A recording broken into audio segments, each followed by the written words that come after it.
Hello students, ഇന്ന് നമ്മൾ discuss ചെയ്യാൻ പോകുന്നത് എല്ലിംഗം ഡയഗ്രാം നമ്മുടെ മെറ്റലർജി ചാപ്റ്ററിലെ ഇമ്പോർട്ടൻ്റ് ആയിട്ടുള്ള ഒരു പാർട്ടാണ്. അപ്പോൾ നമ്മൾ ഓൾറെഡി നിങ്ങൾ ഇങ്ങനെ ഒരു reaction delta G0 is equal to delta H minus T delta S, ഇങ്ങനെ ഒരു റിയാക്ഷൻ നമ്മൾ തെർമോഡൈനാമിക്സിൽ നോക്കിയിട്ടുണ്ട് അല്ലേ. ഈ റിയാക്ഷൻ നമ്മൾ എന്തിനു വേണ്ടിയിട്ടാണ് ഉപയോഗിക്കുക? ഇവിടെ delta G0 to check the end of a reaction, to check the spontaneity of a reaction.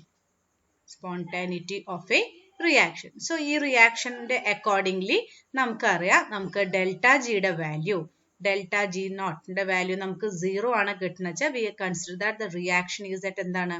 The reaction is at equilibrium. ഇനി അതേപോലെ delta G naught ന്റെ value, delta G naught less than 0 ആണ് എന്താണ്? The value is negative and we say that the reaction is what? The reaction is a spontaneous reaction. Similarly, delta G0 value greater than 0 means എന്താണ്? That is, it is got a positive value and reaction എന്താ നമ്മൾ പറയാറ്? The reaction is non-spontaneous in nature. So, Ellingham diagram എന്ന് പറയുമ്പോൾ നമ്മൾ Ellingham ഡയഗ്രാത്തിൽ delta GF versus T ആണ് നമ്മൾ പ്ലോട്ട് ചെയ്യേണ്ടത്. സോ ഇവിടെ ഡെൽറ്റ GF എന്ന് പറയുമ്പോൾ എന്താണ്? Delta GF is it represents the standard Gibbs energy. It represents the standard Gibbs energy for the formation of oxides. Formation of oxides. So എല്ലിംഗം ഡയഗ്രാത്തിൽ എന്താ പറഞ്ഞാൽ ഡെൽറ്റ G0F വേഴ്സസ് T ആണ് നമ്മൾ plot ചെയ്യുന്നത്. where delta GF എന്താണ് represent ചെയ്യുന്നത്? it represents the standard Gibbs energy for formation of oxide. എന്താണ് standard Gibbs energy for formation of oxide means? For example, a metal combines with oxygen to give what? Metal oxide. half O2 ആണ് നമ്മുടെ reaction. metal plus O2 gives എന്താണ്? metal oxide.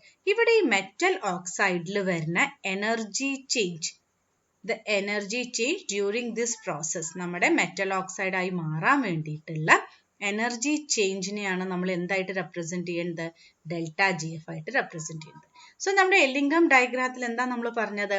In the case of Ellingham diagram എന്താണ്? Delta GF versus T ആണ് plot ചെയ്യുന്നത്. ഇനി എല്ലിംഗം ഡയഗ്രാമിന്റെ ഏറ്റവും important ആയിട്ടുള്ള ഒരു കാര്യം, why this Ellingham diagram is used? It is used to find out the suitable reducing agent. It is used to find out the a suitable reducing agent. എന്താണ് suitable reducing agent എന്ന് പറഞ്ഞാൽ മോളത്തെ റിയാക്ഷനിൽ നോക്കുക, metal ഓക്സിജന്റെ ഒപ്പം combine ചെയ്തിട്ട് എന്ത് form ചെയ്യുന്നു? Metal oxide form ചെയ്യുന്നു. ഈ ഒരു റിയാക്ഷൻ ഫോർ എക്സാമ്പിൾ ഒരു റിഡ്യൂസിങ് ഏജന്റിന്റെ പ്രസൻസിൽ 1000 ഡിഗ്രി സെൽഷ്യസിലും നടക്കാം, 2000ലും നടക്കാം, 3000ലും നടക്കാം. സോ ഈ മൂന്നെണ്ണത്തിൽ ഏത് ടെമ്പറേച്ചറിലാണോ നടക്കുന്നത് ഏറ്റവും ഇമ്പോർട്ടൻ്റ് അല്ലെങ്കിൽ ഏറ്റവും നല്ല റിഡ്യൂസിങ് ഏജന്റ് എന്ന് പറഞ്ഞാൽ എന്താണ്? Where the temperature is less. Temperature കുറച്ചിട്ട് മെറ്റൽ ഓക്സൈഡ് ഫോം ചെയ്യുന്നതായിരിക്കും നമ്മുടെ ഏറ്റവും ബെസ്റ്റ് റിഡ്യൂസിങ് ഏജന്റ്. ഈ പറഞ്ഞ പോയിന്റ് നമുക്ക് ഒന്നും കൂടി ഗ്രാഫിക്കലി എക്സ്പ്ലെയിൻ ചെയ്യാം. സോ നമ്മൾ എല്ലിംഗം ഡയഗ്രാം എന്ന് പറഞ്ഞു കഴിഞ്ഞാൽ നമ്മുടെ എല്ലിംഗം ഡയഗ്രാമിൽ ആക്ച്വലി അതെന്താണ്? It is A practical data based ആണ് നമ്മുടെ എല്ലിംഗം diagram. It is practically database. So why we are generally using the Ellingham diagram? To find out the suitable reducing agent. Now let us consider. നമ്മൾ ഇതുവരെ discuss ചെയ്ത point നമുക്ക് consider ചെയ്യാം. ഇപ്പൊ നമ്മൾ പറഞ്ഞു എല്ലിംഗം ഡയഗ്രാത്തിൽ നമ്മൾ എങ്ങനെയാണ്? We are plotting what is that? Delta GF0, which is standard Gibbs energy against temperature. Let us take a point. This one is point where delta G0 is what? Negative. ഈ കാണിച്ചിരിക്കുന്ന സെന്ററിൽ കൂടെയുള്ള പോയിന്റ് എന്താണ്? നമ്മുടെ delta G0 negative ആണ്. ഇനി ഇതിനെ നമുക്ക് രണ്ട് പാർട്ട് ആക്കാം. ഇത് നമ്മുടെ എ പാർട്ടും this is our B part. ഇത് എന്താണ് കാണിക്കുന്നത്? മെറ്റൽ ഓക്സൈഡ് ഫോർമേഷൻ ആണ്. നമ്മൾ കുറച്ചു മുമ്പ് എഴുതിയ റിയാക്ഷൻ തന്നെ, metal plus O2 giving metal oxide. അപ്പൊ ഇങ്ങനെയാണ്. സോ ഇവിടെ നോക്കുക, നമുക്ക് ഈ ഒരു പോയിന്റിന് ഇങ്ങോട്ട് വരുന്ന ടെമ്പറേച്ചർ ലെറ്റ് ഇറ്റ് ബി നമുക്ക് T0 എഴുതാം. സോ ഇവിടെ എ പാർട്ടും ബി പാർട്ടും നമുക്ക് നോക്കാം. So let us first consider our A part. നമുക്ക് എ പാർട്ട് നോക്കാം. എ പാർട്ടിൽ metal combines with oxygen to give എന്താണ് മെറ്റൽ ഓക്സൈഡ്. ഇവിടെ ഹാഫ് O2 ഉണ്ട് കേട്ടോ, നമ്മൾ എളുപ്പത്തിന് ഇങ്ങനെ എഴുതുകയാണ്. അപ്പൊ ഡെൽറ്റ ജി നോട്ട് എഫ് എന്താണ്? It will be negative. നമ്മുടെ എ പാർട്ട് ഇതാ, ഈ ഒരു പാർട്ടാണ് നമ്മൾ കൺസിഡർ ചെയ്യുന്നത്. ഇവിടെ metal plus O2 giving metal oxide, delta G naught is negative. എന്തുകൊണ്ടാണ് നമ്മൾ ഇവിടെ നെഗറ്റീവ് എടുത്തത്? കാരണം ഇത് എന്തിന്റെ താഴെയാണ്? ഡെൽറ്റ ജി നോട്ടിന്റെ താഴെയാണ്. അതുകൊണ്ടാണ് നമ്മൾ എന്തെടുക്കുന്നത്? ഇതിനെ നെഗറ്റീവ് ആയിട്ട് എടുത്ത്.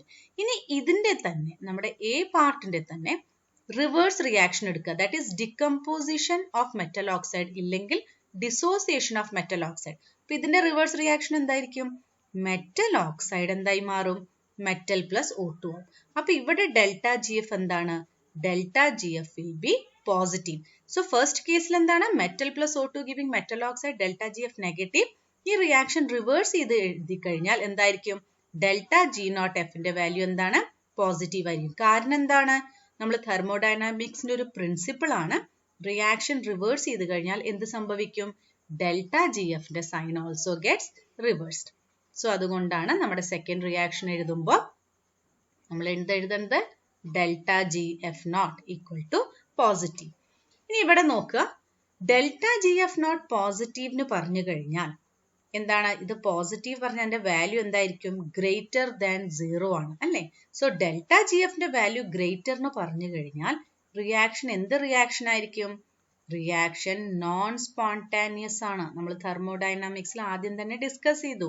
സോ ഡെൽറ്റ ജി എഫിന്റെ വാല്യൂ ഗ്രേറ്റർ ദാൻ 0 ആകുമ്പോൾ റിയാക്ഷൻ എന്താണ്? Non spontaneous. സോ നമുക്ക് എന്ത് പറയാം? ഈ ഒരു പോർഷൻ പറയുമ്പോൾ എ പാർട്ടില് മെറ്റൽ ഓക്സൈഡിന്റെ ഡിസോസിയേഷൻ പോസിബിൾ അല്ല. Metal oxide metal plus O2 ആയി മാറില്ല ഇവിടെ ഈ ഒരു പാർട്ടിൽ. കാരണം എന്താണ്? അവിടെ ഡെൽറ്റ ജിയുടെ വാല്യൂ നമുക്ക് പോസിറ്റീവ് കിട്ടി. So it is known spontaneous. ഇനി നമുക്ക് ബി പാർട്ട് എടുത്ത് നോക്കാം. നമ്മുടെ ബി പാർട്ട് എന്ന് പറയുമ്പോൾ ഏതാണ്? ഈ മുകളിലത്തെ ഈ പാർട്ട്, ബി പാർട്ടിൽ അഗെയിൻ നമുക്ക് നോക്കാം. Metal plus O2 first reaction, metal plus O2 gives എന്താണ്? Metal oxide. ഇവിടെ ഡെൽറ്റ ജി എഫിന്റെ വാല്യൂ എന്തായിരിക്കും? Delta G F will be positive. എന്തുകൊണ്ടാണ് പോസിറ്റീവ്? കാരണം ഡെൽറ്റ ജി സീറോന്റെ മീതെയാണ് അല്ലെ, മേലത്തെ പോർഷൻ ആണ്. അപ്പൊ അവിടെ എന്തായിരിക്കും? വാല്യൂ പോസിറ്റീവ് ആയിരിക്കും. ഇനി ഇതിന്റെ റിവേഴ്സ് റിയാക്ഷൻ എഴുതുമ്പോൾ എന്തായിരിക്കും? Reverse reaction metal oxide decompose or dissociates to give metal plus O2. So നമ്മൾ തൊട്ട് മുമ്പേ പറഞ്ഞ പോലെ തന്നെ റിവേഴ്സ് റിയാക്ഷൻ എന്തായിരിക്കും? ഡെൽറ്റ ജി എഫിന്റെ വാല്യൂ എന്താണ്? നെഗറ്റീവ്. ഡെൽറ്റ ജി എഫിന്റെ value negative means that is എന്താണ്? It will be less than. So delta G not എന്തായിരിക്കും? It will be less than 0. So delta G not എഫിന്റെ value less than 0 ആണ് വെച്ചാൽ reaction എന്താണ്? That means the reaction will be spontaneous reaction. Reaction spontaneous പറഞ്ഞാൽ എന്താണ്? Reaction is possible. So in the B part നമുക്ക് എന്ത് consider ചെയ്യാം? The metal oxide will dissociate to എന്താണ്? മെറ്റൽ പ്ലസ് O2 ആൻഡ് നമുക്ക് എന്ത് കിട്ടും? നമുക്ക് ഡിസൈഡ് ആയിട്ടുള്ള മെറ്റൽ കിട്ടും. ഇത്രയും കാര്യങ്ങൾ ക്ലിയർ ആയി എന്ന് വിചാരിക്കുന്നു. എ പാർട്ടിൽ നമുക്ക് എന്ത് മനസ്സിലായി? മെറ്റൽ ഓക്സൈഡിന്റെ ഡികമ്പോസിഷൻ പോസിബിൾ അല്ല. കാരണം അവിടെ എന്താ വാല്യൂ വരുന്നത്? പോസിറ്റീവ് ആണ് വരുന്നത്. സോ റിയാക്ഷൻ നോൺ സ്പോണ്ടേനിയസ് ആവും. മീതെയുള്ള പാർട്ടിൽ ബി പാർട്ടിൽ എന്താണ്? മെറ്റൽ ഓക്സൈഡ് മെറ്റലും ഓക്സിജനായിട്ട് ഡിസോസിയേറ്റ് ചെയ്യും. കാരണം അവിടെ ഡെൽറ്റ ജിയുടെ വാല്യൂ എന്താണ്? നമ്മുടെ നെഗറ്റീവ് ആണ്. So let us consider a graph. So let us consider this graph. ഈ ഗ്രാഫിന്റെ തൊട്ട് മുമ്പേ ഡിസ്കസ് ചെയ്തതിൽ നോക്കാം. നമ്മൾ പറഞ്ഞു ബി പാർട്ടിലാണ് എന്ത് നടക്കുന്നത്? മെറ്റൽ ഓക്സൈഡ് മെറ്റലും ഓക്സിജനായിട്ട് ഡിസോസിയേറ്റ് ചെയ്യുന്നത്. അപ്പൊ ഈ ഒരു പോയിന്റിന്റെ ഈ കാണിക്കുന്ന T0 എഴുതിയ പോയിന്റിന്റെ മീതെയാണ് എന്ത് നടക്കുന്നത്? അല്ലെങ്കിൽ ഈ ഒരു ടെമ്പറേച്ചറിലാണ് നമ്മുടെ എന്ത് നടക്കുക? ഡിസോസിയേഷൻ നടക്കുക. ഇവിടെ എക്സാമ്പിൾ നോക്കാം. നമ്മൾ സിൽവർ ഓക്സൈഡ് എടുത്തിട്ടുണ്ട്, മെർക്യൂറിക് ഓക്സൈഡ് എടുത്തിട്ടുണ്ട്, സിങ്ക് ഓക്സൈഡ് എടുത്തിട്ടുണ്ട്. ഇവിടെ സിൽവറും മെർക്യൂറിയും നോക്കുക. ടെമ്പറേച്ചർ ഈ കാണിക്കുന്ന T1 ടെമ്പറേച്ചറിന്റെ മീതെയാണ് Ag2O എന്താവുക? ഡികമ്പോസ് ചെയ്തിട്ട് സിൽവർ ആവുക. T2 ഈ ഒരു പെർട്ടിക്കുലർ ടെമ്പറേച്ചറിന്റെ മീതെ മെർക്യൂറി എന്താവും? അത് ഡിസോസിയേറ്റ് ചെയ്യും. ആൻഡ് T3 ടെമ്പറേച്ചറിന്റെ മീതെ ഏത് ഡിസോസിയേറ്റ് ചെയ്യും? സിങ്ക് ഓക്സൈഡ് ഡിസോസിയേറ്റ് ചെയ്യും. സോ ഈ ഒരു ഗ്രാഫിന് നമുക്ക് നോക്കിയാൽ മനസ്സിലാവും T1 and T2 ഈ രണ്ടെണ്ണം, this T1 and T2 they dissociate at എന്ത് ടെമ്പറേച്ചർ ആണ്? they dissociate at lower temperature. ഇതിൽ ഏറ്റവും കൂടുതൽ ടെമ്പറേച്ചർ ഏതിന്റെ ഡിസോസിയേഷനാണ് വേണ്ടത്? സിങ്ക് ഓക്സൈഡിന്റെ ഡിസോസിയേഷൻ ആണ് വേണ്ടത്. സോ നമുക്ക് നോക്കാം. നമ്മൾ സിൽവർ ഓക്സൈഡ് എടുത്തു കഴിഞ്ഞാൽ silver oxide dissociates to give what? Silver plus O2. Similarly നമ്മൾ മെർക്യൂറിയുടെ കേസ് എടുക്കുമ്പോഴും എന്താണ്? It also dissociates to give Hg plus O2. And similarly in the case of zinc oxide also, zinc oxide dissociates to give what? എന്താണ്? Zinc plus O2. പക്ഷെ മൂന്നെണ്ണത്തിന്റെയും കേസിൽ നോക്കുക, നമ്മുടെ zinc oxide dissociation Zn plus O2 takes place at a what temperature? It takes place at a very high temperature. അല്ലേ? ഇവിടെ നോക്കാം, T3 വളരെ high ആണ് അല്ലെ? T3 ടെമ്പറേച്ചർ വളരെ ഹൈ ആണ്. അപ്പൊ ഇതിന്റെ ഡിസോസിയേഷൻ അല്ലെങ്കിൽ ഡികമ്പോസിഷൻ എന്താണ്? It takes place at a very high temperature. So നമ്മൾ ഹീറ്റ് ചെയ്ത് കഴിഞ്ഞാൽ ഏതും നമുക്ക് എന്താവും? മെറ്റൽ ആയിട്ട് കിട്ടും. പക്ഷെ ഈ ഒരു റിയാക്ഷൻ നടക്കണച്ചാൽ തിയറിറ്റിക്കലി നമുക്ക് എന്ത് പറയാം? ഹീറ്റ് ജനറേറ്റ് ചെയ്താൽ മെറ്റൽ ഓക്സൈഡ് മെറ്റൽ ആയി മാറുന്നുണ്ട്. പക്ഷെ ഇവിടെ എന്താണ്? അത്രയും അധികം ഫ്യൂവൽ വേണം അല്ലെ? വിച്ച് ഈസ് എന്താണ്? നമ്മൾ ഇൻഡസ്ട്രിയൽ ഇതിൽ നോക്കുമ്പോൾ അതെന്താണ്? വളരെ കോസ്റ്റ്ലിയർ ആയിരിക്കും. അത്രയും ഹൈ ടെമ്പറേച്ചറിൽ ഹീറ്റ് ചെയ്താൽ മാത്രം, അല്ലെങ്കിൽ അത്രയും ഫ്യൂവൽ ഉപയോഗിച്ചാൽ മാത്രമേ സിങ്ക് ഓക്സൈഡ് എന്തായി മാറുള്ളൂ? മെറ്റൽ ആയിട്ട് മാറുള്ളൂ. സോ ഈ മൂന്നെണ്ണത്തിലും ഇക്കോണമിക്കലി ഏതായിരിക്കും നമുക്ക് ഫീസിബിൾ കൂടുതൽ? The one which is getting converted to at lower temperature. So zinc ഓക്സൈഡിനെ നമുക്ക് സിങ്ക് ആയി മാറ്റണച്ചാൽ എന്ത് വേണം? And reducing agent is required. So Ellingham diagram വെച്ചിട്ട് നമുക്ക് ഇതിൽ മനസ്സിലായി ഏത് കേസിലാണ് നമുക്ക് റിഡ്യൂസിങ് ഏജന്റ് വേണ്ടത്? സിങ്ക് ഓക്സൈഡിന്റെ റിഡക്ഷനിലാണ് റിഡ്യൂസിങ് ഏജന്റ് വേണ്ടത്. കാരണം it is taking place at a very high temperature. So now let us consider നമുക്ക് എങ്ങനെ ഇതിൽ റിഡ്യൂസിങ് ഏജന്റ് വെച്ചിട്ട് നോക്കാം. സോ ഈ ഗ്രാഫ് നോക്കുക, ഇതിൽ കുറച്ച് റിഡ്യൂസിങ് ഏജന്റ്സ് ആണ് കാണിച്ചിരിക്കുന്നത്. അപ്പൊ നമ്മൾ എന്താ പറഞ്ഞത്? The oxides which have high dissociation temperature, വളരെ ഹൈ ടെമ്പറേച്ചറിൽ ഡിസോസിയേറ്റ് ചെയ്യുന്ന ഓക്സൈഡ്സിനാണ് എന്ത് വേണ്ടത്? ഒരു സ്യൂട്ടബിൾ റിഡ്യൂസിങ് ഏജന്റ് വേണ്ടത് അല്ലേ? ഇവിടെ സിങ്ക് ഓക്സൈഡ് ആണ് വളരെ ഹൈ ടെമ്പറേച്ചറിൽ ഡിസോസിയേറ്റ് ചെയ്യേണ്ടത്. അതുകൊണ്ട് സിങ്ക് ഓക്സൈഡ് ഡിസോസിയേറ്റ് ചെയ്യാൻ നമുക്ക് എന്ത് വേണം? ഒരു റിഡ്യൂസിങ് ഏജന്റ് വേണം. സോ ഇവിടെ നോക്കുക, നമുക്ക് എളുപ്പത്തിന് മനസ്സിലാവാൻ നമുക്ക് ഇതിനെ എ ഇടാം. കാർബൺ ടു സിഒനെ എ ഇടാം, ഇതിനെ ബി ഇടാം. കാർബൺ ടു CO2 റിഡ്യൂസ് ചെയ്യാൻ ബി ഇടാം, CO ടു CO2നെ ലെറ്റ് ബി സി. അപ്പൊ നമ്മൾ ഇത് മൂന്ന് പാർട്ടായിട്ട് നോക്കാം. A part, B part, C part. അപ്പൊ മൂന്നെണ്ണം തന്നിട്ടുണ്ട്. ഇതിൽ ഏതാണ് നല്ല റിഡ്യൂസിങ് ഏജന്റ് നമുക്ക് എങ്ങനെ ഡിസൈഡ് ചെയ്യാം? അതാണ് നമ്മൾ നോക്കാൻ പോണത്. സോ ഫസ്റ്റ് വൺ നോക്കാം, നമ്മുടെ എ പാർട്ടിൽ എന്താ നടക്കുന്നത്? Carbon is getting reduced to എന്താണ്? CO.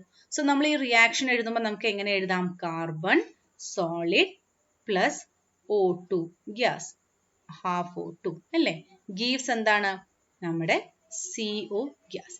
സോ ഇവിടെ ഡെൽറ്റ എൻ ജി എന്താണെന്ന് എല്ലാവർക്കും അറിയാം അല്ലേ? നമ്മൾ തെർമോഡൈനാമിക്സിൽ പഠിച്ചിട്ടുണ്ട്. നമ്പർ ഓഫ് മോൾസ് എന്തായിരിക്കും? ഇത് സോളിഡ് ആണ്, അപ്പൊ ഇത് കൺസിഡർ ചെയ്യണ്ട. നമ്മുടെ ഗേഷ്യസ് സ്റ്റേറ്റ് നോക്കുക, എന്താണ്? പ്രോഡക്റ്റ് മൈനസ് എത്രയാണ്? Number of moles of reactant. അപ്പൊ നമുക്ക് എത്രയാണ് കിട്ടിയത്? It will B plus half അല്ലേ? സോ ഇവിടെ നോക്കുക, മോൾസ് ഓഫ് ഗ്യാസ് ഇൻക്രീസ് ആണ് ചെയ്തിരിക്കുന്നത്, പോസിറ്റീവ് വാല്യൂ ആണ് കിട്ടിയിരിക്കുന്നത്. സോ ഇവിടെ എന്താണ്? നമ്മൾ carbon to CO reducing agent ആയി എടുക്കുമ്പോൾ ഇവിടെ moles of gas increases. Moles of gas increase ചെയ്ത് കഴിഞ്ഞാൽ നമ്മളൊരു ടേം പഠിച്ചിട്ടുണ്ട്, എന്താണ്? This one. എന്താണ് delta S? It is the change in entropy, അല്ലെങ്കിൽ ഇതിനെ നമ്മൾ വേറൊരു വേർഡ് പറയും, എന്താണ്? It is disorderness. ഇവിടെ ഡിസോർഡർനെസ് എന്താണ്? Disorderness also increases. Number of moles increases. Number of moles of എന്താണ് ഇൻക്രീസ് ചെയ്തിരിക്കുന്നത്? ഗ്യാസ് ആണ് ഇൻക്രീസ് ചെയ്തിരിക്കുന്നത്. സോ എന്താ ഇൻക്രീസ് ചെയ്തേ? ഡിസോർഡർനെസ്സും ഇൻക്രീസ് ചെയ്തു. കാരണം നമ്മൾ പഠിച്ചിട്ടുണ്ട്, നമ്മുടെ ഗ്യാസിന്റെ ഡിസോർഡർനെസ് അല്ലെങ്കിൽ റാൻഡംനെസ് ആണ് ഏറ്റവും കൂടുതൽ ഏതിനെക്കാട്ടിലും? compared to liquid and solid. So delta S increases. ഇനി നമ്മുടെ തെർമോഡൈനാമിക് ബേസിക് റിലേഷൻ നമ്മൾ നോക്കുക, എന്താണ്? നമ്മൾ ഏറ്റവും ആദ്യം ഒരു എഴുതിയ തെർമോഡൈനാമിക് റിലേഷൻ ആണ് delta G0 is equal to delta H0 minus T delta S0 അല്ലേ? സോ ഇവിടെ എന്താ സംഭവിച്ചത്? നമ്മുടെ ഫസ്റ്റ് പറയുമ്പോൾ this one carbon to CO ആവണ കേസിൽ എന്താ സംഭവിക്കുന്നത്? നമ്മുടെ ഡെൽറ്റ S ഇൻക്രീസ് ചെയ്യുന്നു അല്ലേ? ഡെൽറ്റ എസ് ഇൻക്രീസ് ചെയ്തു പറഞ്ഞ എന്താണ്? ടെമ്പറേച്ചർ ഇൻക്രീസ് ചെയ്ത് കഴിയുമ്പോൾ what increases? Delta S increase. ഇനി ഡെൽറ്റ എസ് കൂടിക്കഴിഞ്ഞാൽ എന്താ സംഭവിക്കുക? Delta G decreases. അല്ലെ? Delta G decreases. കാരണം എന്താണ്? നമ്മുടെ ഡെൽറ്റ എസ് പോസിറ്റീവ് ആണ് അല്ലെ? ഇതെന്താണ്? ഇത് ഇൻക്രീസ് ചെയ്തു പറഞ്ഞ എന്താണ്? ഡെൽറ്റ എസിന്റെ വാല്യൂ എന്തായിരിക്കും? ഡെൽറ്റ എസ് പോസിറ്റീവ് ആണ്. അപ്പൊ ഡെൽറ്റ എസ് ഇൻക്രീസ് ചെയ്യുമ്പോൾ ടിയും എന്താണ്? ഈ ഒരു വാല്യൂ ഇൻക്രീസ് ചെയ്യും. സോ ഇത് ഓവറോൾ ഇൻക്രീസ് ചെയ്ത് കഴിഞ്ഞാൽ ഇത് ഇവിടെ എന്ത് സൈൻ ആണുള്ളത്? നെഗറ്റീവ് സൈൻ ആണുള്ളത് അല്ലേ? സോ ഇത് ഓവറോൾ ഇൻക്രീസ് ചെയ്തു പറഞ്ഞ എന്താണ്? ഡെൽറ്റ ജിയുടെ വാല്യൂ എന്തായി മാറും? Delta G decreases. ഇത്രയും കാര്യം മനസ്സിലായി എന്ന് വിചാരിക്കണം. ഇനി സെക്കൻഡ് പാർട്ട് നോക്കുക. സെക്കൻഡ് അല്ലെങ്കിൽ ബി പാർട്ടിൽ എന്താണ് നമ്മൾ എടുത്തിരിക്കുന്നത്? കാർബൺ എന്തായിട്ട് മാറുന്നു? CO2 ആയി മാറുന്നു. സോ ഇവിടെ എന്താണ് reaction? Carbon plus O2. O2 എന്താണ്? നമ്മുടെ ഗേഷ്യസ് പാർട്ട്. ഗീവ്സ് എന്താണ്? CO2. സോ ഇവിടെ നോക്കുക, നമ്മൾ ഡെൽറ്റ NG എടുത്തു കഴിഞ്ഞാൽ എന്താണ് അവിടെ? നമ്മുടെ റിയാക്റ്റന്റിന്റെയും പ്രൊഡക്റ്റിന്റെയും എടുത്തു കഴിഞ്ഞാൽ രണ്ടും 1 0 ആണ്. സോ ഇവിടെ എന്തായിരിക്കും? ഗ്യാസ് മോൾസ് റിമെയിൻസ് കോൺസ്റ്റന്റ് അല്ലേ? ഇവിടെ ഒരു ചേഞ്ചും ഇല്ല. So gas moles remain constant. Gas moles constant ആയി പറഞ്ഞാൽ നമുക്ക് എന്ത് പറയാം? എന്തിലും യാതൊരു മാറ്റവും ഇല്ല, എൻട്രോപ്പിയിലും യാതൊരു മാറ്റവും ഇല്ല അല്ലേ? സോ എൻട്രോപ്പി ഈസ് ഓൾമോസ്റ്റ് എന്താണ് ഇവിടെ? എൻട്രോപ്പിയും ഓൾമോസ്റ്റ് കോൺസ്റ്റന്റ് ആണ്. Or we can say delta S equal to 0 ആണ്. കാരണം ഇവിടെ എന്താണ്? നമ്പർ ഓഫ് മോൾസിൽ യാതൊരു മാറ്റവും വന്നിട്ടില്ല. സോ നമ്മുടെ ഇതേ റിയാക്ഷനിൽ നമ്മൾ സബ്സ്റ്റിറ്റ്യൂട്ട് ചെയ്ത് കഴിഞ്ഞാൽ നമ്മുടെ റിയാക്ഷനിൽ നമ്മൾ സബ്സ്റ്റിറ്റ്യൂട്ട് ചെയ്ത എന്താണ് reaction? Delta G naught is equal to delta H minus T delta S അല്ലേ? സോ ഈ ഒരു വാല്യൂ എന്താണ്? നമ്മുടെ 0 ആവുമ്പോൾ എന്തായിരിക്കും? നമുക്ക് പറയാം ദിസ് വൺ ബിക്കംസ് കോൺസ്റ്റന്റ്. ഇനി നമ്മുടെ സി പാർട്ട് നോക്കുക. സി പാർട്ടിൽ എന്താ നമുക്കുള്ളത്? CO gives CO2. അപ്പൊ നമുക്ക് എങ്ങനെ ഇത് റെപ്രസെന്റ് ചെയ്യാം? നമ്മുടെ സി പാർട്ടിൽ എന്താണ്? CO carbon monoxide to CO2. So how can we write it? Carbon monoxide plus half എന്താണ് നമുക്ക് വരിക? ഹാഫ് O2 gives എന്താണ്? CO2. സോ ഇവിടെ നമ്മൾ നമ്പർ ഓഫ് മോൾസ് നോക്കിക്കഴിഞ്ഞാൽ എന്താണ്? Number of moles will be 1 minus ഇവിടെ half plus 1 that is equal to 3/2. So നമുക്ക് എത്രയാ കിട്ടുക? മൈനസ് ഹാഫ് ആണ് കിട്ടുക. സോ മൈനസ് ഹാഫ് പറയുമ്പോൾ എന്താണ്? ഇവിടെ നമ്പർ ഓഫ് മോൾസ് എന്താ ചെയ്തിരിക്കുന്നത്? നമ്പർ ഓഫ് മോൾസ് ഡിക്രീസസ് ആണ്. So in this case the number of moles decreases. Number of moles decrease ചെയ്യുമ്പോൾ എന്തായിരിക്കും? ഒബ്വിയസ്ലി നമ്മുടെ എൻട്രോപ്പി അല്ലെങ്കിൽ റാൻഡംനെസ് എന്താണ്? റാൻഡംനെസ് ഓൾസോ ഡിക്രീസസ് അല്ലേ? റാൻഡംനെസ് നമുക്ക് എന്ത് എഴുതാം? Here number of moles decreases. So നമ്മുടെ റാൻഡംനെസ് ഓൾസോ എന്താണ്? Randomness also decreases. സോ നമ്മുടെ formula delta G naught is equal to delta H naught minus T delta S. ഇവിടെ overall term എന്തായി മാറും? ഓവറോൾ ടേം ഇവിടെ ഡെൽറ്റ ടി നമ്മുടെ delta S എന്താണ്? Negative ആണ്. സോ ഓവറോൾ ഇത് എന്തായി മാറും? പോസിറ്റീവ്. എങ്ങനെയാണ് ഇത് ഓവറോൾ പോസിറ്റീവ് ആവുക? ഇതും നെഗറ്റീവ് ആണ്. സോ നെഗറ്റീവ് നെഗറ്റീവ് എന്താവും? പോസിറ്റീവ് ആവും. ഇത് പോസിറ്റീവ് ആയി മാറിക്കഴിഞ്ഞാൽ ഡെൽറ്റ ജിക്ക് എന്ത് സംഭവിക്കും? Delta G not also increases അല്ലേ? So delta G not increases എന്ന് പറയുമ്പോൾ എന്തായിരിക്കും നമ്മുടെ? അത് നോൺ സ്പോണ്ടാനിയസ് ആയി മാറും. സോ നമ്മൾ ഈ റിഡ്യൂസിങ് ഏജൻസിന്റെ കാര്യം വെച്ച് പറയണു. റിഡ്യൂസിങ് ഏജൻസിന് നമ്മൾ കണ്ടീഷൻസ് നോക്കി. ഇനി ഇത് വെച്ചിട്ട് ഈ കണ്ടീഷൻസ് വെച്ചിട്ട് ഏതായിരിക്കും ബെറ്റർ റിഡ്യൂസിങ് ഏജന്റ് നമുക്ക് എങ്ങനെ കണ്ടുപിടിക്കാം? അതിന് നിങ്ങൾ ഓർത്ത് വെക്കേണ്ട ഒരു പോയിന്റ് ആണ്. നമുക്ക് ഗ്രാഫിനെ എങ്ങനെ കണ്ടുപിടിക്കാം which is A better reducing agent? The point two remember is that if the curve of first point നമുക്ക് നോക്കുക. ഈ പോയിന്റ് ഓർത്ത് വെച്ചാൽ തന്നെ നമുക്ക് സുഖമായിട്ട് പ്രോബ്ലം ചെയ്യാൻ പറ്റും. If the curve of metal oxide is down side of the reducing agent reduction will not takes place. അപ്പൊ നമ്മുടെ ഇതിലത്തെ കർവിന്റെ താഴെയാണ് മെറ്റൽ ഓക്സൈഡ് കിടക്കണ. നമ്മുടെ curve of metal oxide is down side reducing ഏജന്റിനെക്കാട്ടിലും താഴെയാണ് വെച്ചാൽ എന്ത് നടക്കില്ല? അവിടെ റിഡക്ഷൻ നടക്കില്ല. റിഡക്ഷൻ പോസിബിൾ അല്ല. If the curve of metal oxide is above the reducing agent, എന്ത് is possible? Reduction is possible. So നമ്മൾ പറഞ്ഞ പോയിന്റ് പ്രകാരം ഇവിടെ നോക്കാം. നമുക്ക് സിങ്ക് ഓക്സൈഡിന്റെ ആണ് ഏതാണ് ഇതിലത്തെ ഈ മൂന്നെണ്ണത്തിലത്തെ ഏതാണ് ബെസ്റ്റ് റിഡ്യൂസിങ് ഏജന്റ് എന്ന് നോക്കേണ്ടത്. അപ്പൊ നമ്മൾ എങ്ങനെ നോക്കാം? നമ്മൾ എന്താ പറഞ്ഞേ? If the curve of metal oxide is downside of the reducing agent. ഈ മെറ്റൽ ഓക്സൈഡ്, റെഡ് കാണിക്കുന്നത് നമ്മുടെ മെറ്റൽ ഓക്സൈഡിന്റെ കർവാണ്. അത് റിഡ്യൂസിങ് ഏജന്റിന്റെ താഴെയാണ് കിടക്കണച്ച എന്തായിരിക്കും? ഈ ഒരു പോയിന്റിലാണ് കിടക്കണച്ച റിഡക്ഷൻ നടക്കില്ല. അപ്പൊ ഈ ഒരു ഭാഗത്ത് റിഡക്ഷൻ നടക്കില്ല. എപ്പോഴാണ് റിഡക്ഷൻ നടക്കുക? if the curve of metal oxide is above the reducing agent, അല്ലെ? ഇവിടെ നോക്കുക, ഈ T1 ടെമ്പറേച്ചർ ഏതാണ്? കാർബൺ നമ്മൾ റിഡ്യൂസിങ് ഏജന്റ് COI റിഡ്യൂസ് ചെയ്യുക. ഇവിടെ കർവ് എന്താണ്? മീതെയാണ് കിടക്കുന്നത്. ഇവിടെയും എന്താണ്? ഈ ഒരു പോർഷൻ അല്ലെ? ഈ ഒരു പോർഷൻ, ഈ ഒരു പോർഷൻ, ഇത്രയും പോർഷൻ. സോ നമ്മുടെ റിഡ്യൂസിങ് ഏജന്റിന്റെ മീതെയാണ് മെറ്റൽ ഓക്സൈഡ് കിടക്കണം വെച്ചാൽ മാത്രമേ എന്ത് നടക്കുള്ളൂ? റിഡക്ഷൻ പോസിബിൾ ആവുള്ളൂ. സോ നമുക്ക് ഇവിടെ നോക്കാം. ഈ 2 പോയിന്റ് ഇമ്പോർട്ടന്റ് ആണ്. അത് വെച്ച് നമ്മൾ ഗ്രാഫ് പറയാം. സോ ഇവിടെ നോക്കുക, നമുക്ക് സിങ്ക് ഓക്സൈഡിന്റെ ഇവിടെ ടെമ്പറേച്ചർ നമുക്ക് നോക്കിക്കഴിഞ്ഞാൽ T3 ടെമ്പറേച്ചർ ഏറ്റവും ഹയർ ആണ് അല്ലേ? T3 ടെമ്പറേച്ചർ ആണ് ഏറ്റവും ഹയർ. അപ്പൊ നമുക്ക് നോക്കാം. ഇവിടെ നമ്മൾ ഫസ്റ്റ് വൺ ഇത് എടുക്കുക. ഇതിനെ കാർബൺ റിഡ്യൂസിങ് ഏജന്റ് ആയിട്ട് എടുക്കുക. So zinc oxide, when carbon is taken as reducing agent, നമുക്ക് എന്ത് കിട്ടുന്നുണ്ട്? സിങ്ക് പ്ലസ് കാർബൺ മോണോക്സൈഡ് കിട്ടുന്നുണ്ട്. സെക്കൻഡ് കേസ് നമുക്ക് നോക്കാം. സിങ്ക് ഓക്സൈഡ് പ്ലസ് നമ്മൾ ഏതാണ്? CO റിഡ്യൂസിങ് ഏജന്റ് ആയിട്ട് എടുക്കുന്നുണ്ട്. CO റിഡ്യൂസിങ് ഏജന്റ് ആകുമ്പോൾ നമുക്ക് എന്ത് കിട്ടുന്നുണ്ട്? സിങ്ക് നമുക്ക് കിട്ടുന്നുണ്ട് അല്ലേ? സിങ്ക് പ്ലസ് O2 നമുക്ക് കിട്ടുന്നുണ്ട്. ഇവിടെ നോക്കാം. സോ സിങ്ക് പ്ലസ് CO2 നമുക്ക് കിട്ടി. സോ രണ്ട് കേസിലും നമ്മുടെ രണ്ടാമത്തെ പറഞ്ഞ പോയിന്റ് എന്താണ്? മെറ്റൽ ഓക്സൈഡിന്റെ കർവ് റിഡ്യൂസിങ് ഏജന്റിന്റെ മീതെയാണ്. പക്ഷെ CO ആണോ ബെറ്റർ റിഡ്യൂസിങ് ഏജന്റ്, CO ആണോ ബെറ്റർ റിഡ്യൂസിങ് ഏജന്റ് എന്ന് പറഞ്ഞ ആൻസർ എന്തായിരിക്കും? The first one, C will be a better reducing agent. അതെങ്ങനെ നമുക്ക് ഡിസൈഡ് ചെയ്യാം? ആദ്യം നമ്മൾ നോക്കണം കർവ് മെറ്റൽ ഓക്സൈഡിന്റെ മീതെയാണോ അല്ലേ? ഇപ്പൊ രണ്ട് കേസിലും മീതെയാണ് അല്ലേ? പക്ഷെ ഇവിടെ നോക്കുക, നമ്മുടെ കാർബൺ ആണ് റിഡ്യൂസിങ് ഏജന്റ് ആവുമ്പോൾ ടെമ്പറേച്ചർ ലോവർ ടെമ്പറേച്ചർ ആണ്. അതും കൂടി നമ്മൾ കൺസിഡർ ചെയ്യണം. സോ ഇവിടെ T1 temperature is very much lower than ഏതാണ്? T3. T3 ഈ ഭാഗമാണ്, ഇതിന്റെയാണ് T3. സോ രണ്ടിലും ഇവിടെ ടെമ്പറേച്ചർ T1 ടെമ്പറേച്ചർ ലോവർ ആയതുകൊണ്ട് സിയും CO രണ്ടിനും റിഡ്യൂസ് ചെയ്യാൻ സാധിക്കും. പക്ഷെ ബെറ്റർ റിഡ്യൂസിങ് ഏജന്റ് എന്താണ്? The first one is our better reducing agent. അപ്പൊ എല്ലിംഗൻ ഡയഗ്രാം മനസ്സിലായി എന്ന് വിചാരിക്കുന്നു. എല്ലിംഗൻ ഡയഗ്രാം എന്തിനു വേണ്ടിയിട്ടാണ് നമ്മൾ യൂസ് ചെയ്യേണ്ടത്? To find out a what? To find out a suitable reducing agent. എങ്ങനെ സ്യൂട്ടബിൾ റിഡ്യൂസിങ് ഏജന്റ് നമുക്ക് കണ്ടുപിടിക്കാം? Based on the graph. എന്താണ് ഗ്രാഫിൽ പറയുന്നത്? മെറ്റൽ ഓക്സൈഡ് അതിന്റെ മീതെയാണ്, ടെമ്പറേച്ചർ ലോവർ ആണെച്ചാൽ എന്തായിരിക്കും? It will be a better reducing agent. Hope this much things are clear. Thank you.